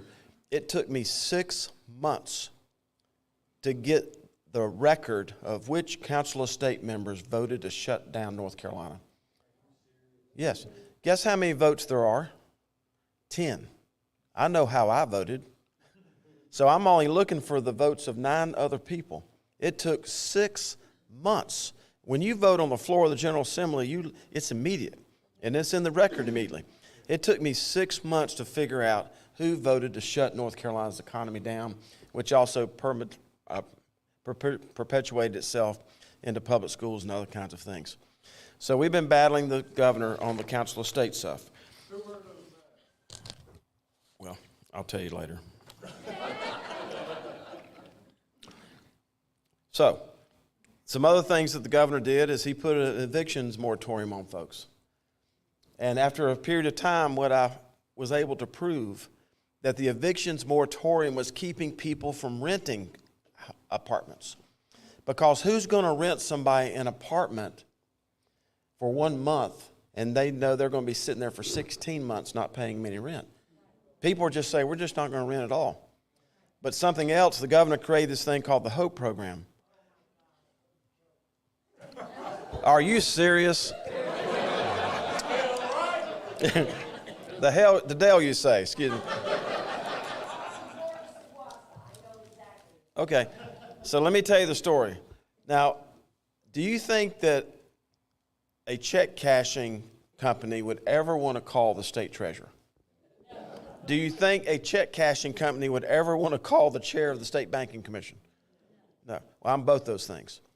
When a check cashing company calls me and says, we have these 17-year-olds sitting here with these $50,000 checks. 17-year-old, right?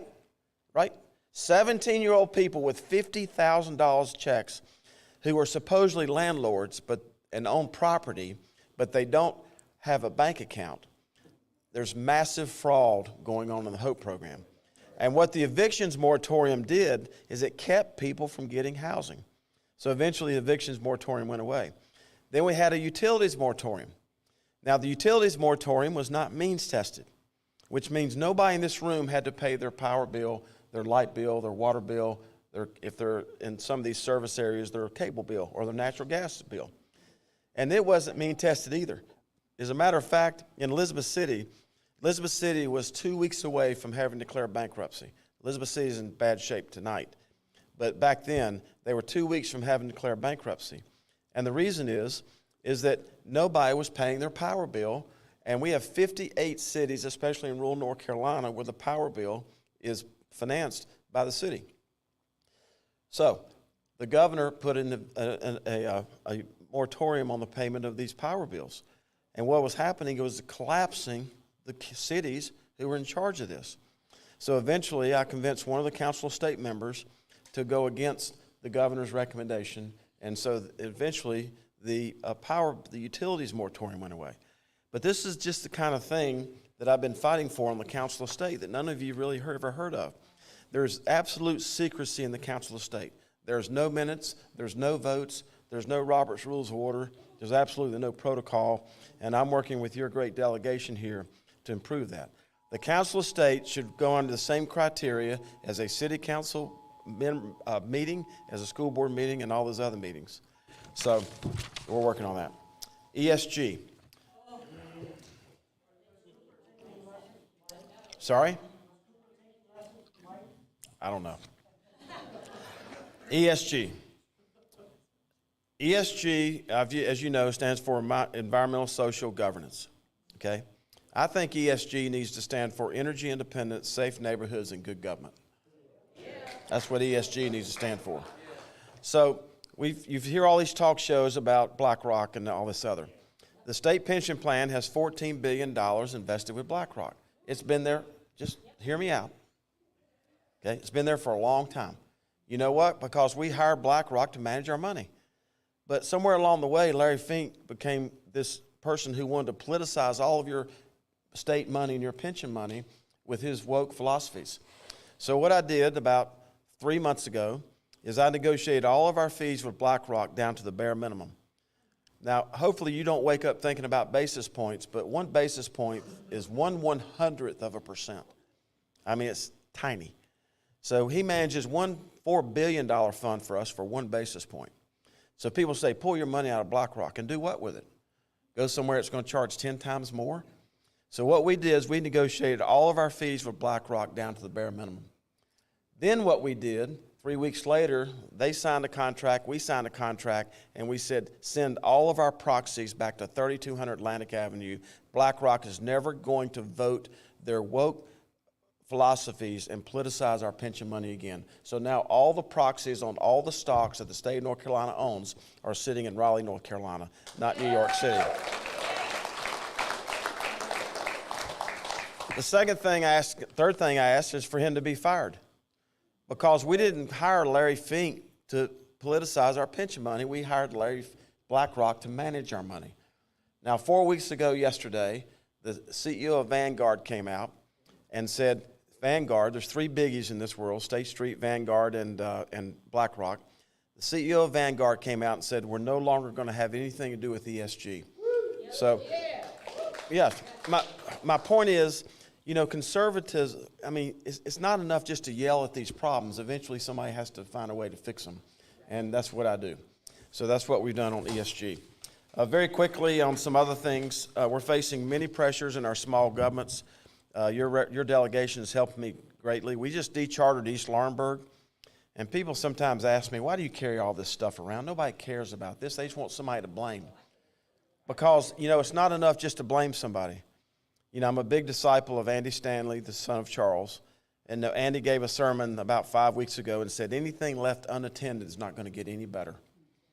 It's not enough just to be Ernest T. Bass, where every window is a rock, every window is a problem, every solution is a rock. You just throw the rock, break the window, and everybody giggles and goes on.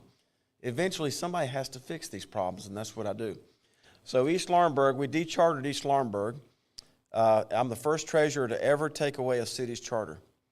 Now, during this process, they had an election. Now, this is the ballot. There is a mayor's race up here. There's 4 city council races right here. And there's only 1 name on this ballot right here. That means nobody signed up to be the mayor.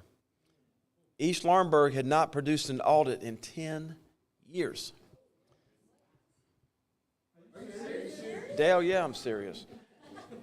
So even East Laurinburg did not even have an interest in governing themselves. So in this process of us dechartering them, there was an election that went on. Nobody signed up to run for mayor, and only 1 person signed up to be on the city council, and he lost.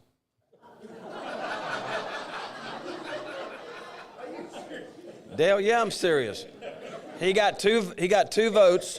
So all you people out there running unopposed, this is your sign, okay? He got 2 votes, and some write-in candidate got 3 votes. My point is that even if that person had been elected, there wasn't enough people on the city council to even have a meeting. So city council, East Laurinburg, we found checks made out to petty cash. The person that signed the front of the check signed the back of the check. Yeah. So after we got through, I've been working with the state auditor, and she went east to Spring Lake, which is between Fort Bragg and Pinehurst. None of you can give me a solid reason why a community between growing Fort Bragg and growing Pinehurst should not be economically on fire. In Spring Lake, we found $550,000 had been embezzled from the little town of Spring Lake. Okay? $150,000 of those dollars was like this one. You wouldn't believe it unless I brought it. This is a check made off the town of Spring Lake to the Heritage Nursing Home. And like many of you have had to do, like I've had to do 4 times, anytime you send a check to a nursing home, you always put the room number or the person's name in the memo line. This embezzler put her mother's name in the memo line, right here. So I went to the U.S. attorney, the Biden-appointed attorney, Michael F. Easley Jr., the son of former Governor Easley, and he said, Mr. Treasurer, what kind of evidence do you have that this person embezzled? I said, I have a canceled check made off the city bank account to a nursing home with her mother's name in the memo line. He said, I think we can go with that. So in 14 weeks, this person was indicted and convicted of these charges of embezzling $500,000 from the little town of Spring Lake. Lastly, briefly, I'm going to talk about the healthcare cartel. Now, you can probably tell there was a time in my life when I used to stutter more than I do now. When I started taking classes at Winston-Salem State, my professor said, if you're struggling to find just the right word, go to the Webster's Dictionary or the Bible, and that'll put you in the right path. If you go to your Webster's Dictionary, a cartel is defined as an association which is formed to restrict competition or raise prices. We are seeing the cartelization of healthcare in our state. The concentration of healthcare into the hands of fewer and fewer of these multi-billion-dollar corporations who disguise themselves as nonprofits, who don't pay sales tax, don't pay income tax, and don't pay property tax, and run by these multi-million-dollar executives. There's 10 executives at Duke University who combined, Sandy, make more than 473 nurses. 10 people at Duke Health, and they're all this way. UNC, Atrium, all these healthcare companies. I attempted to find out what we were paying for healthcare on behalf of all those that teach, protect, and serve, and this is what UNC Healthcare sent back to me as the price list.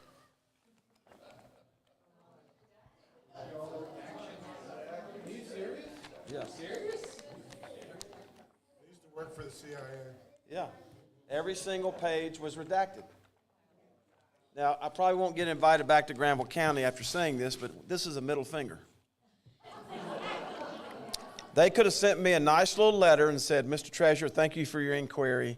We appreciate the fact you spent $300 million with us last year, but you're not entitled to that information, and maybe we can work together on the next thing. That's not what they did. They sent back 148 pages that were completely redacted. Now, in this stack of papers, there are 2 executive orders, one signed by President Trump and one that was improved on by President Biden.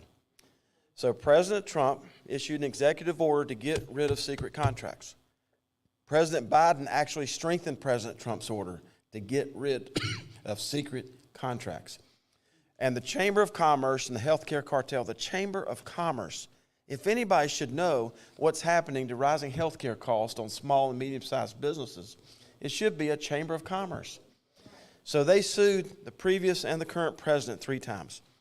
The 3rd time that they lost their lawsuit in federal court over these transparent prices, I'm going to paraphrase, this is what they said. We don't think telling people what things cost lead them to make better decisions. Dale, yeah, I'm serious. It's right there in the Wall Street Journal. Now, let me tell you why I'm doubly offended by this. One is that I'm told that I'm the only treasurer in the United States who is a platinum member of the Econo Lodge. Dale, yeah. Now, this goes on. Yes. So I'm a platinum member of the Econo Lodge, and Cynthia and I are both 65 this year. And by the way, I just want to mention Cynthia. You've heard me describe her before. She's the cutest 250-year-old woman you've ever met in your life. And the reason is when she was at work today, she was a tour guide at Old Salem. So she dresses up in the period uniform of 250 years ago when she goes to work. She has two really full-time jobs, and she's in 4 different bands. And so last year, we're both 65 this year, she put her foot down. No more hotel rooms that open to the parking lot. Did I get an amen from that? The women are all saying, are you serious? You've been taking her to a hotel room? She said, no more hotel rooms that open to a parking lot. So I got in a little bind the other day. I was speaking to the Police Chiefs Association in Cherokee, got in a little bind. I didn't like the place where I had a reservation. And Cynthia's angelic, and many people in this room know her, but she doesn't see well at night, especially when it's raining.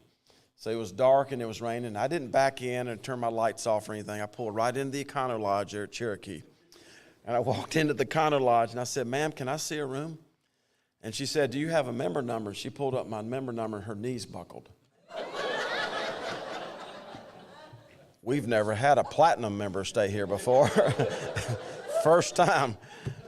And so she hands me room key 101. And I said, "Ma'am," I said, "I'm sorry, I can't look at that room 101. "Oh no, you're a platinum member. That's our best room, and I want to show you our best room." I said, "Ma'am, no, you don't understand. My wife's in the car, and I promised her last year that we wouldn't stay at any more hotel rooms where the door opens to the parking lot." She said, "You don't think she's going to figure out that a door that opens to a balcony that opens to a parking lot is the same thing?" Cynthia was a good sport about it that night, but my point is, not telling people what things cost to lead them to make better decisions is ridiculous. And what this cartel is doing is they're control the supply of health care through something called a certificate of need. And it doesn't matter if you pronounce it character from the east or character from the west. The first three letters of certificate of need are pronounced con. It's a con on the people of North Carolina to have a certificate of need. They control the supply of health care, they control the quality of health care, they control the price of health care and the access to health care. And then they also control whether they break your kneecaps and weaponize your credit score if you don't pay your bill. This is what's happening. Healthcare cost and healthcare billing are the single biggest reason for bankruptcy in North Carolina. Yes. Not the murderous invasion of Ukraine, not COVID, not acts of God, but things associated with healthcare and healthcare billing. Now, some of you know my story, but 3 years ago next week, my family was planning my funeral. In March, third week of March of 2020, when no one knew much about COVID, I was in intensive care battling for my life. Now, Cynthia sometimes accuses me of talking as if I'm a doctor. I want to remind you, my initials are D.R. Falwell. I am serious. I think that gets me pretty close to a doctor, right, Sloan? All right, who is a doctor? So, but I do know enough to know that when my blood oxygen level was 82, while I was consuming 8 liters of oxygen in March of 20, before anybody knew what to do with people like me, I wasn't long for this world. So when we talk about the healthcare cartel, we're not talking about the people who prayed with me and saved my life. We're not talking about the healthcare workers. As I said earlier, we're talking about these multi-million-dollar executives and their multi-billion-dollar corporations who are disguising themselves as nonprofits. What do I want for these folks? I want them to stop giving the middle finger to the presidents of the United States and their executive orders about transparent pricing. I want them to offer level charity care equal to the billions of dollars of tax benefit that the people in this community and this state give them. I want them to stop weaponizing people's credit scores, and I want them to have the courage, when you make millions of dollars as a nonprofit, to tell people how much you make. That's what we're after, because we're now in a situation where people can't see themselves past their poverty. So I told you I was going to build you back up, and I'm going to do that by talking about nccash.com. Now, last week I called 2 people. Anytime we have a claim over $500,000, I call them individually. Talked to 2 people last week who had $500,000 sitting at nccash.com. 2 weeks ago, I signed 2 checks for $1.7 million each of money sitting at nccash.com. There's $1 billion sitting at nccash.com. About late last year, we gave $200,000 to a lady in Stokes County. Now, she was the beneficiary of a life insurance policy from an old boyfriend who died and never told her that he had put her down as a beneficiary. So I'm telling this story up at the Stokes County Rotary Club late last year, and I hold this card up here. The lady comes up out of her seat and grabs the card out of my hand. And I said, "Ma'am, are you okay?" And she said, "Yes." I said, "Have I said something to offend you?" She said, "Oh, no." I said, "You really wanted to get your hand on that card pretty quickly." She said, "Oh, yeah." She said, "I want to go to nccash.com and see if I've got any old boyfriends." And I looked at her hand and I said, "Are you married?" She said, "Happily. Got 4 children, got a grandchild on the way." And you're announcing to all your fellow conservatives up here in Stokes County that you're going to go to nccash.com to see if you got any old boyfriends. And she said, "You know what? It might just be worth it." So I hope my remarks tonight have been worth it to you. I just want to tell you that I'm not known for my sense of humor.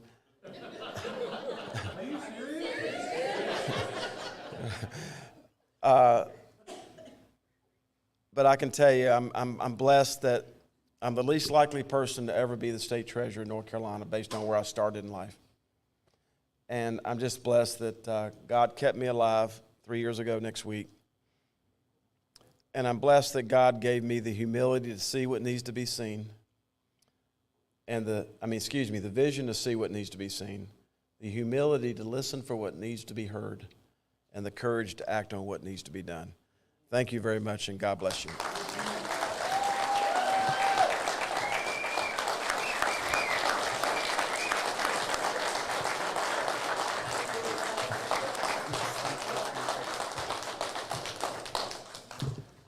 And I've got NC Cash cards for everybody.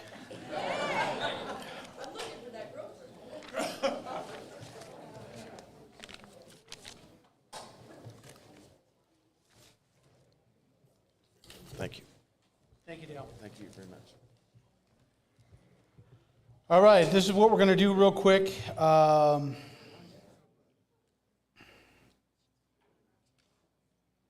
going to call AJ up, and we are going to rip through this convention. We have a handful of things that we need to vote on and approve, and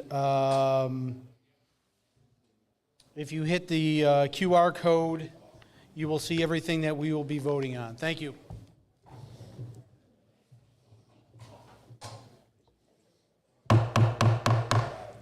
All the attendants, please take your seats. Delegates, please take your seats. Do we have any guests in the room? Guests or alternate delegates? Raise your hands. Yes. Everybody in the room? We'll let the treasurer finish passing out his money card.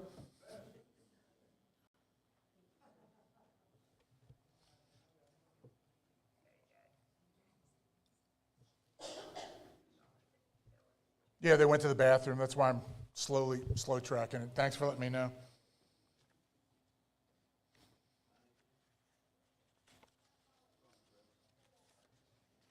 They're taking pictures. Dale, hurry up, get out there. They're all taking pictures of somebody. Yeah. I'll tell you, why don't we do this, since there's a lot of people went to the bathroom, let's take a 5-minute break. So.